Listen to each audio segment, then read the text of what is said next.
Nigeria military intercept cache of arms in Zamfara state. Nigeria police dismantle syndicate involved in selling motorcycles to Boko Haram terrorists. Akwa Ibom State Police Commissioner warns hoteliers against using premises as heaven for criminal elements. Those are the headlines we're broadcasting from the Central Business District, Abuja. This is Third Eye Television. Stay with us for details of these stories and more. For deeper analysis on security situation in Nigeria and beyond, watch Third Eye Africa TV. Good afternoon and thank you for staying with us on Third Eye Television. My name is Bivan Magoni. To the news in detail. Troops of the Joint Task Force Operation Fansanyama operating in the northwestern region of Nigeria have intercepted a cache of arms from suspected dealers in Karanamoda local government area of Zamfara state. This is contained in a statement in the state capital, Gusau, on Tuesday by the coordinator, Joint Media Coordinated Center to the operation, Lieutenant Colonel Abubakar Abdullahi. The statement revealed that the operation was conducted in collaboration with the State Security Service based on intelligence gathering on the suspected arms dealers operating from Niger Republic. He said the suspect attempted to escape by diverting their vehicle into the bush but were forced to abandon it after being engaged by the troops. According to the statement, a subsequent search of the vehicle led to the recovery of different types of arms and ammunition, including PKT machine guns and AK-47 rifles. In a related development, operatives of the Nigeria Police Force have dismantled a syndicate allegedly involved in selling motorcycles to Boko Haram terrorists in Niger and Kaduna State. Their Assistant Inspector General of Police in charge of Zone 7, Bennett Igwe, disclosed this during a press briefing at the zone's headquarters in Abuja on Tuesday. Mr. Igwe stated that, acting on credible intelligence, detectives apprehended 3 suspects in Suleja local government area of Niger State. He identified the suspects as Shamsuddin, Yunusa, Zaradin, Saidu, and Mustafa Haruna, adding that a total of 22 motorcycles, multiple master keys, and stolen phones were recovered from the suspects. According to him, the syndicate specializes in the trade and modification of stolen motorcycles, which are sold or rented to criminals, including suspected Boko Haram operatives active in parts of Niger and Birnin Gwari local government area of Kaduna State. Akwa Ibom State Commissioner of Police, Baba Azare, has warned that any hotel discovered to be a haven for criminal elements will be shut down, with the owners and managers arrested and prosecuted. Mr. Azare handed down the warning during a strategic meeting with hoteliers at the police headquarters at Ikot Panabia near Uyo, the state capital, following the ongoing clampdown on criminals in the state. Key stakeholders that attended the meeting included the representatives of the Federation of Tourism Association of Nigeria, Nigeria Hotels Association, Restaurants and Bars Association of Nigeria, and Hotels Owners Association of Nigeria. The police commissioner emphasized the urgent need for collaboration between the police and the hospitality industry to curb the rising trend of criminal elements using hotels as operational bases. He explained that intelligence reports had revealed that some criminals were either hiding in hotels or operating from them. Moving on, the Nigeria Customs Service (NCS) on Tuesday issued a directive granting importers and exporters a 30-day grace period from the date of vessel discharge to clear their cargo from ports, after which the cargo may be forfeited.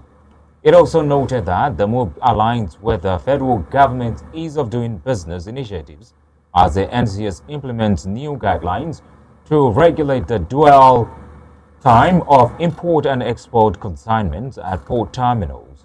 In a statement signed by the Customs National Spokesman Abdullahi Maiwada, the NCS highlighted the goals of the directive, which include reducing port congestion, streamlining clearance processes, and mitigating disputes related to the disposal of overtime cargo. The Controller General of Customs, Mr. Bashir Adeni, had earlier reiterated the service's commitment to ensuring a transparent and efficient cargo clearance process that minimizes port congestion, prevents legal disputes, and facilitates trade. Governors of the South-South geopolitical zone have unanimously picked the governor of Bayelsa State, Masadoye Diri, as the chairman of the South-South Governors Forum. Governor Diri was elected on Tuesday during the forum's meeting in Government House, Yenagoa, the state capital. Cross River State Governor Basiotu emerged as vice chairman of the forum. Responding, Masadiri said his emergence as chairman was a call to higher service and promised to serve the forum and the region diligently. He said it was not an office for him alone, but a collective task for all governors of the South-South to move the region forward. Masadiri stated that the forum would go beyond issuing communique to taking action on critical issues that affect the region's development. And that's the news right here coming from Third Eye. We're broadcasting from the Central Business District, Abuja. We'll go on a break shortly and be back for the newspaper headlines and, of course, newspaper reviews. Stay with us. For deeper analysis on security situation in Nigeria and beyond, watch Third Eye Africa TV.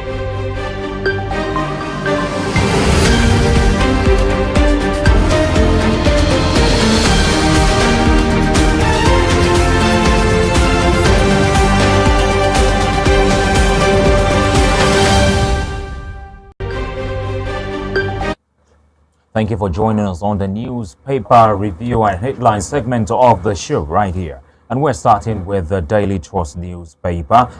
Confirm how to make 2027 polls credible, acceptable. And then rigging plans already unfolding. That's according to Tambuwal. PDP conducted worse elections. APC. You can find this story on page 4 of the Daily Trust newspaper. And then at the back, we have towards democratization of Nigeria, of education in Nigeria, the role of state. This is actually an opinion here. And then to support Butler suspended again after walking out of practice. And Neymar returns to Santos after Al Hilal deal terminated. You can find these stories and more coming from the Daily Trust newspaper. We move into Blueprint newspaper. EU commits 19 billion euros to Nigeria's democracy, good governance. We don't meddle in your internal politics, Mignot assures. INEC doesn't receive direct funding from donors, as according to Yakubu. This story dominates the front page of the Blueprint newspaper, and it continues on page 8 of the newspaper. To other stories, Trump holds HIV treatment funding for Nigeria, orders on page 15 of the Blueprint, and then to page 20, CBN waives 2025 license renewal fee for BDC operators. You can find it on page 20.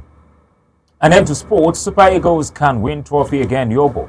You can find that story on page 32. Naira stabilizes in black market as CBN unveils FX code. Policy will improve operations among dealers. That's according to analysts. You can find this story on the front page and then move to page 8 of the newspaper to get more on that. And then looking at it here, ahead of 2027, CSO's dismiss opposition's merger. Say Nigeria's political parties hijacked individuals. El-Rufai alleges plan by APC to destabilize opposition. You can find this story on page 4. And hopefully, I guess one of our analysts would definitely, or both of them would definitely react to that story. I would love to hear your take on it. And then a pandemic of violence. You can find this on page 25. On the back page of the Leadership newspaper.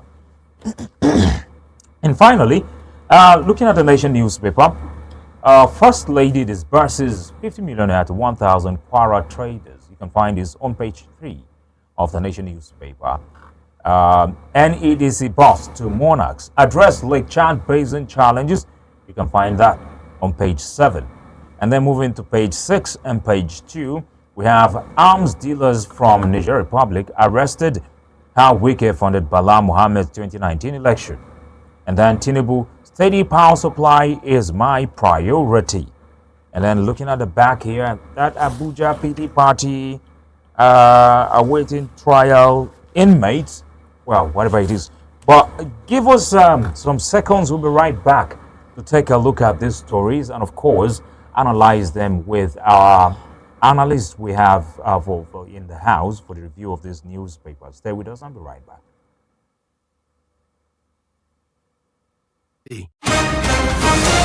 For deeper analysis on security situation in Nigeria and beyond, watch Third Eye Africa TV. For deeper Thank you for staying with us. Moving on to the review segment of the show here.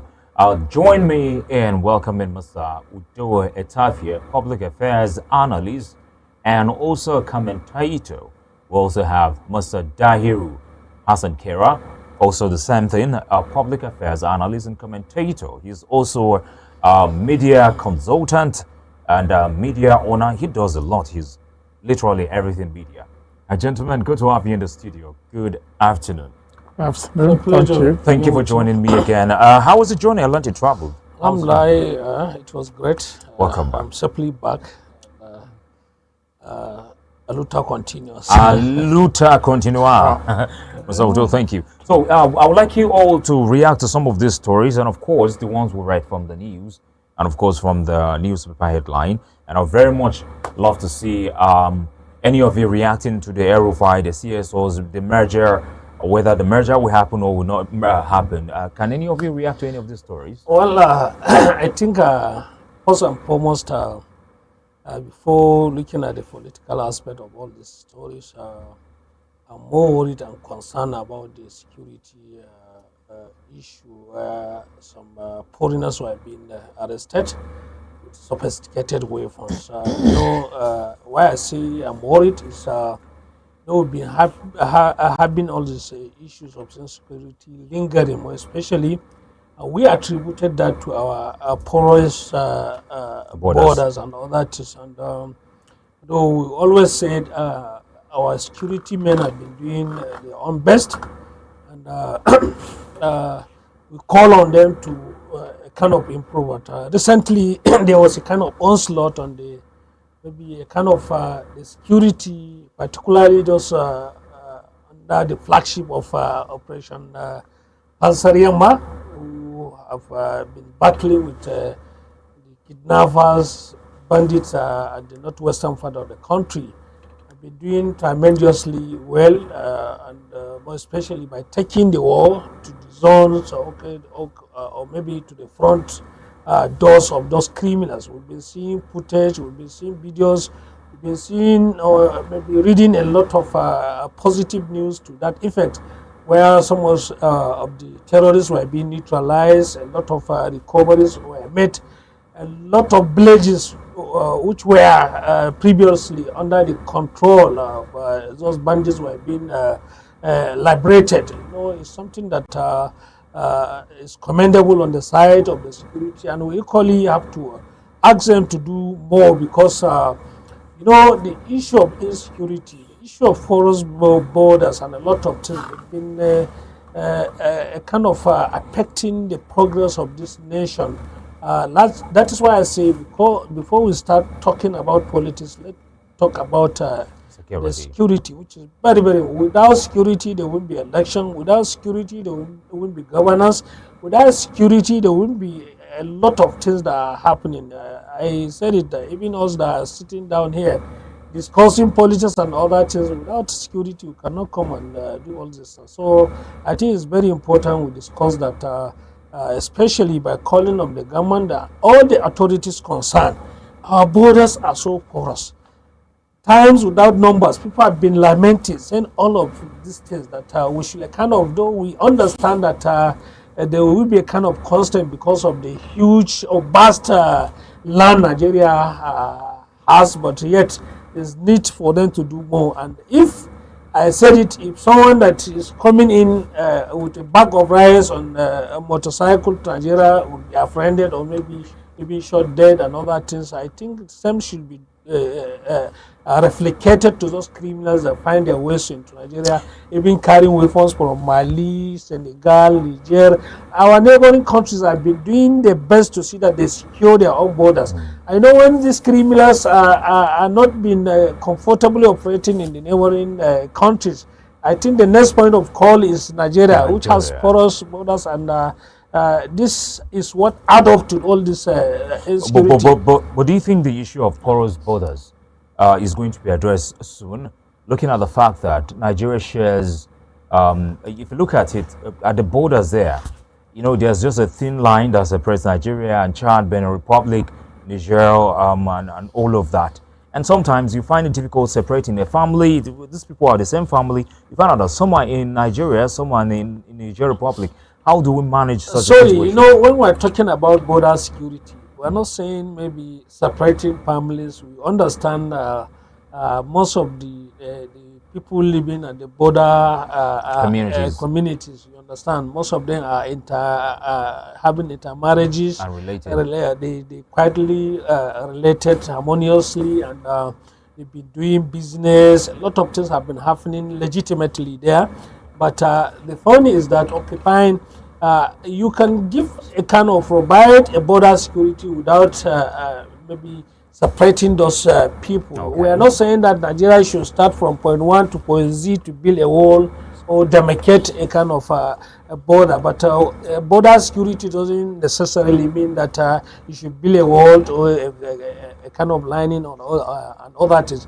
But if there's a serious surveillance, we were in a world now that this technology has been a kind of sophisticated thing to check insecurities and other things. So if we can adopt some of these things to our borders, I think it will go well in reducing drastically the rampaging insecurity and other things that have been happening there. And that is why I cited an example that, okay, fine, if people maybe buying Tokumbo cars from Niger and Cotonou and other things coming to Nigeria can be stopped, you understand, then same should be applied to those people bringing in weapons, you understand. That's what we are saying.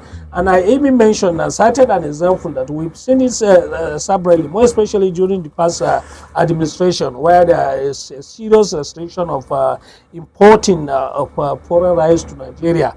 And we've been seeing people from the border communities who are trying to bring in those contraband items, particularly rice and other things, were being stopped. In some cases, there was even some casualties and other things. And if this thing can be done to people coming in with rice and motorcycles and other things, I think the same thing should be done to those criminals.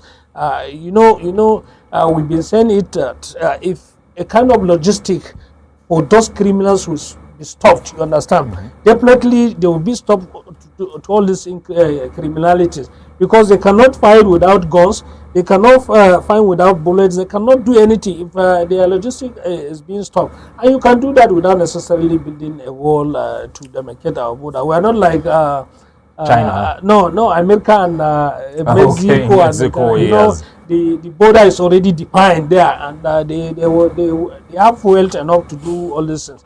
In Nigeria, that we've been grappling with all this hunger, a lot of things, you understand, prevailing security, food security issues here and there, you understand. I think it's unbecoming for someone to think of, okay, let us just go and put money and build a wall to separate us from the neighboring countries. Okay, Mr. Udo, which of the stories are you reacting to? Yes, if I may still add to the issue of security. You see, before last weekend, we were having reports of the military taking out, neutralizing some terrorist commanders. And it's like the battle was being taken to the enclave of these terrorists. But suddenly last weekend, reports from Borno State, a local government area there, where these terrorists attacked a military base, and 22 soldiers lost their lives. An unspecified number of this JTF, this joint civilian joint task force, were also killed. And you begin to think what happened. And I think we did say that it is intelligence that would help to fight this battle. And thirdly, just yesterday, reports came that these foreigners that were coming with great of arms and ammunition were intercepted by the military somewhere in Zamfara State. And so that is gladdening. And that is attributed also to intelligent gathering, because I understand that the State Security Services or Service worked with the military, with the army, to get information to track this particular agent that came in. In this case, I think they were not even arrested. I think the ringleader escaped into the jungle with bullet wounds. It's just the vehicle that was seen with the arms and ammunition in the vehicle. Were there any arrests made in that situation? No arrests, but I think with that they can follow up. Because once you take the vehicle, there may be some some things that will implicate someone. So they may get close to those who abandoned the vehicle. They kind of get to do their yes, investigation easily. Yes, with someone that has a bullet wound, yes, it's easily to even get him. You know, that person must definitely have to go to hospital for treatment, even if he's not going to hospital for fear of being arrested. And I think even in the bush, it's easy to get someone that has been wounded. You understand? I think it's a good one. Yes. Okay, so Mr. Dahiru, can you react to any other story before we call it a day here? Well, I think if there's any story that we should talk about is the political aspect that you mentioned.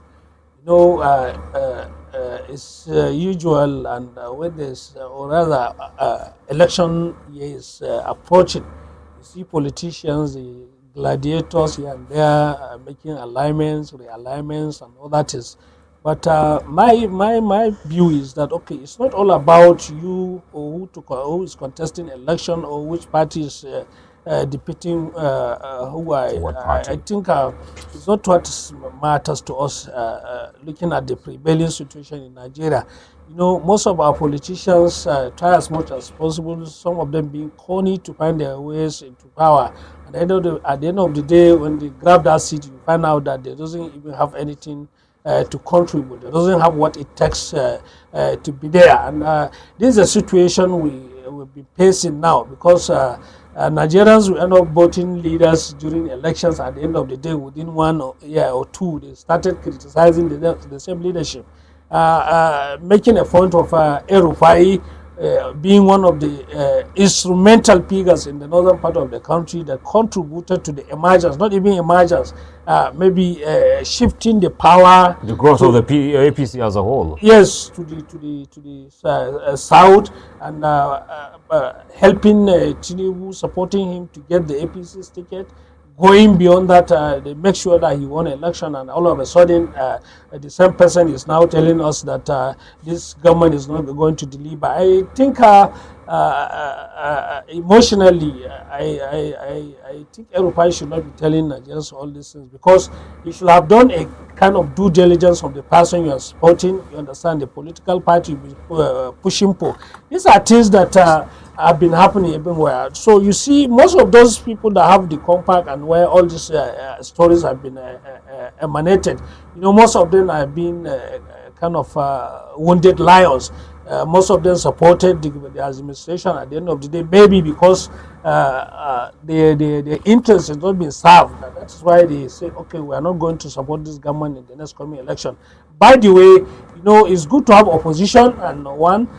Secondly, my point, the point I'm trying to make is, okay, fine.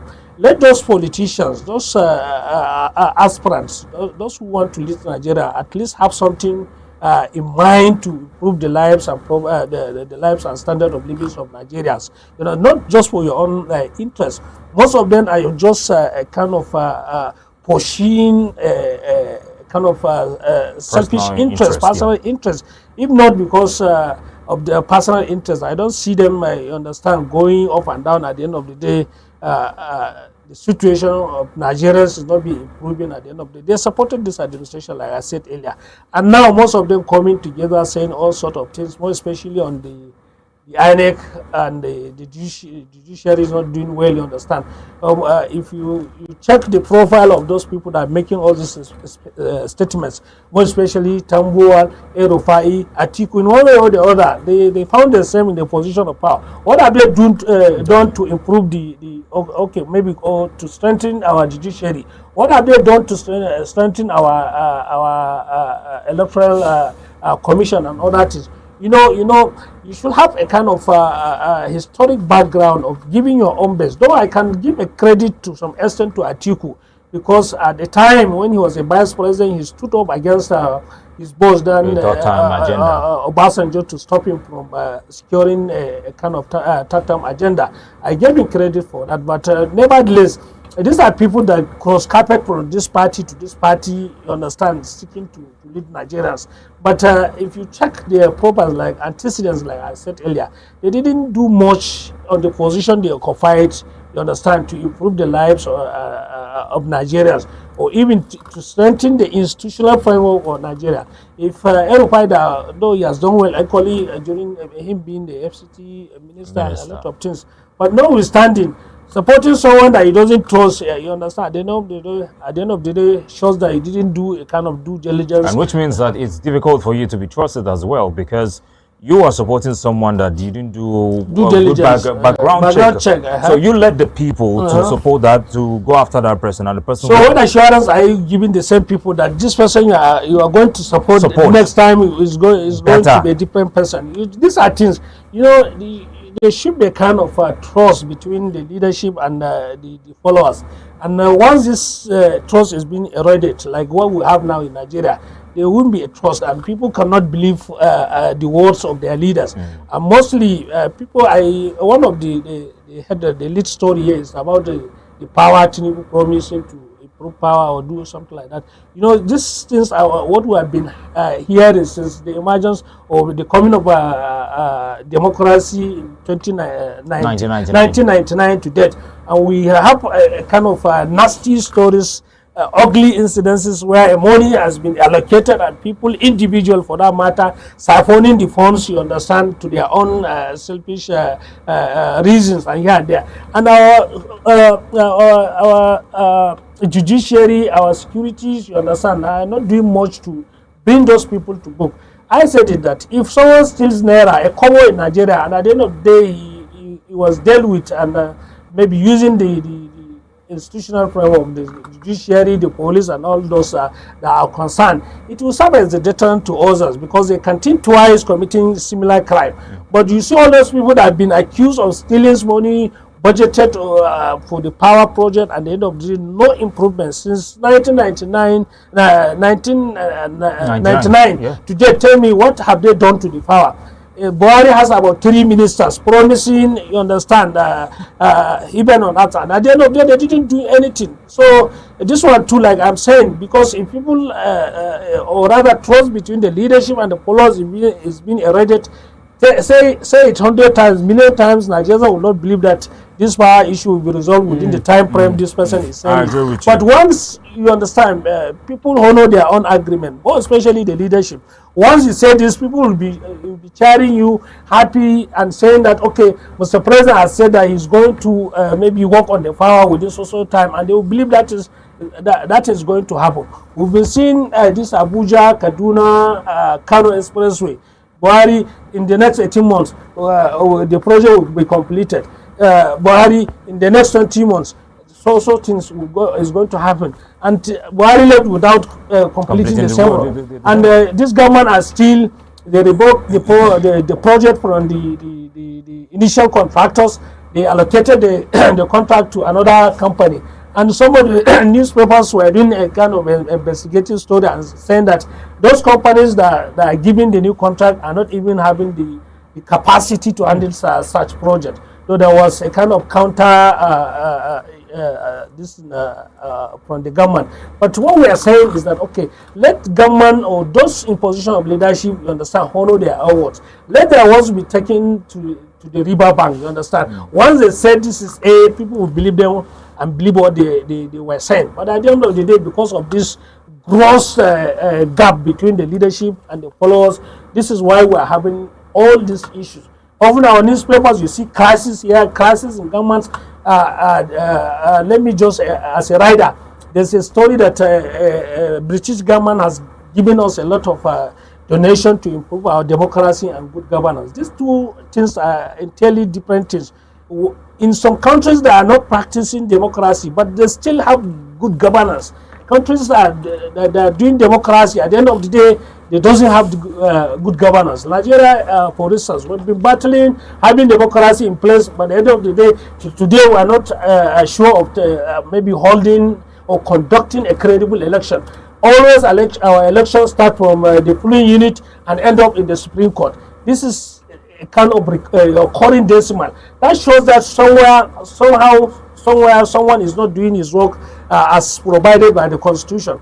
If we can obey and honor the constitutional provision of all these conducts, at the end of the day, there wouldn't be a kind of finding people wanting, and you understand that either stealing, mismanaging the processes and other things.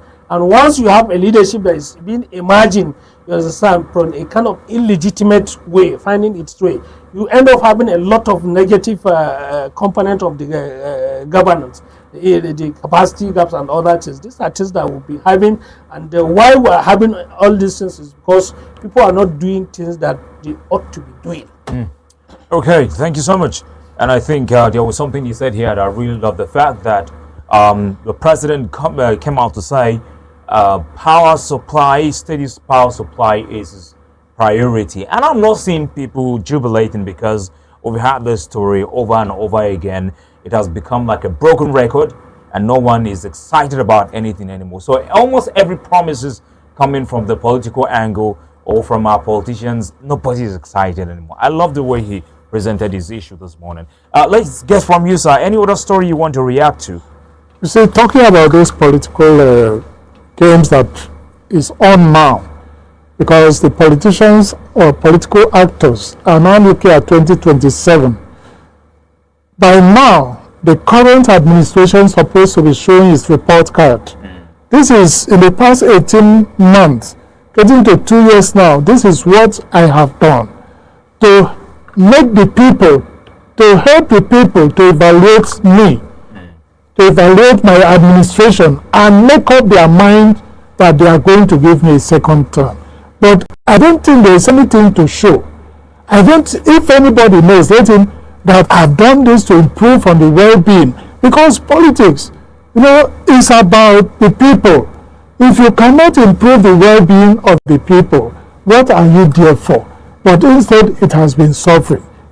All these people talking, the Tambuwal and Go, they are part of the problem we are facing today.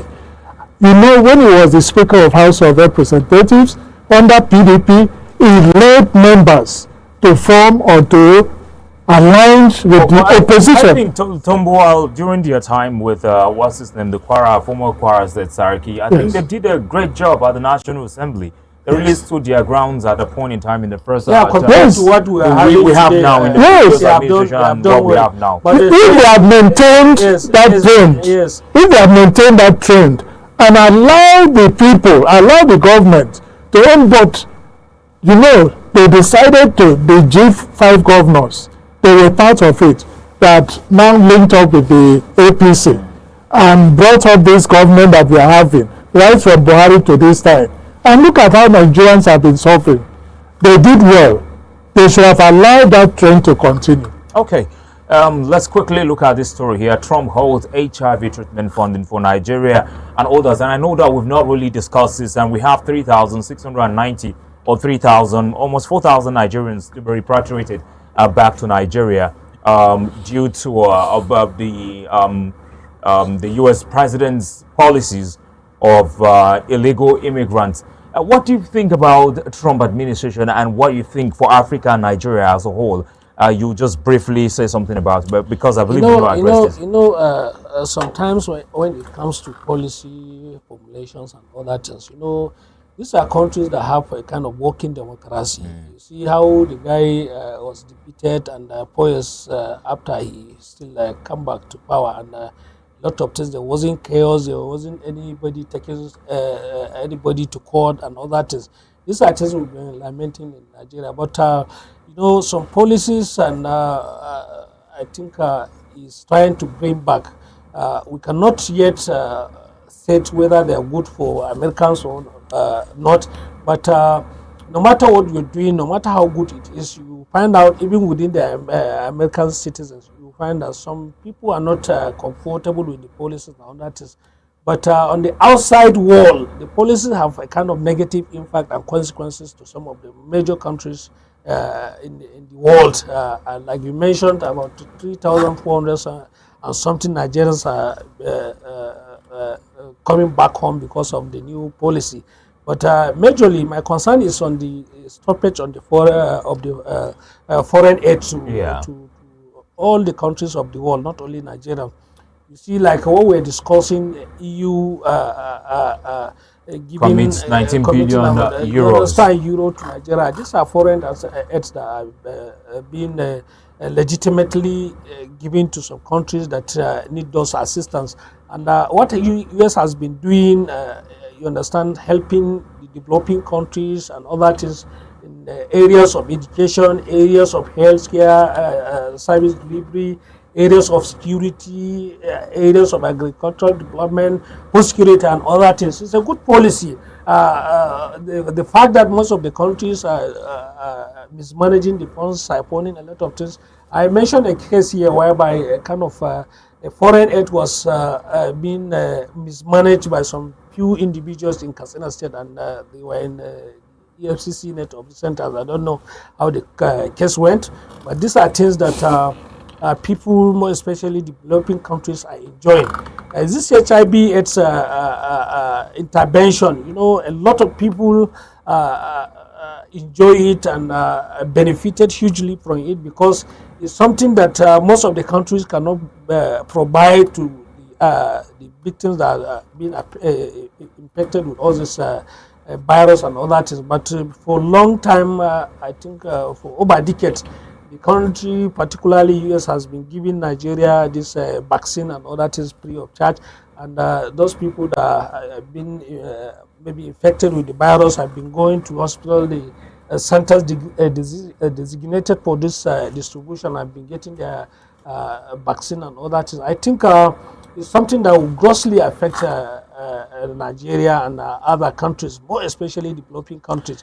The immigration law and other things affect the whole world, because citizens of virtually every country in the world is maybe taken back to their own country, and most of them are doing legitimate business. People who argue on this policy were saying, okay, fine, if you are taking those people that legitimately find their ways to America, at the end of the day, most of them are married there, most of them have children and all that. And before the coming of this law now, if a child is born in America, by virtue of birth, is a citizen of America. You find out that some people who are well-to-do have a kind of attitude of taking their wives, you understand, to go and deliver in America, so that they can have a kind of American citizen at the end of the day. But most of these children that are being born in America, we doesn't know their pet and all that is. But these policies, I think, is too early to reel out of all this within a short period of time, because the ripple effect is too huge on the side of most of the countries that are being affected with this policy. Okay. All right, Mr. Udo, let's quickly hear from you before we sign out. You see, Trump, from his first term, his policy had been American first. American is the focus of whatever he's doing.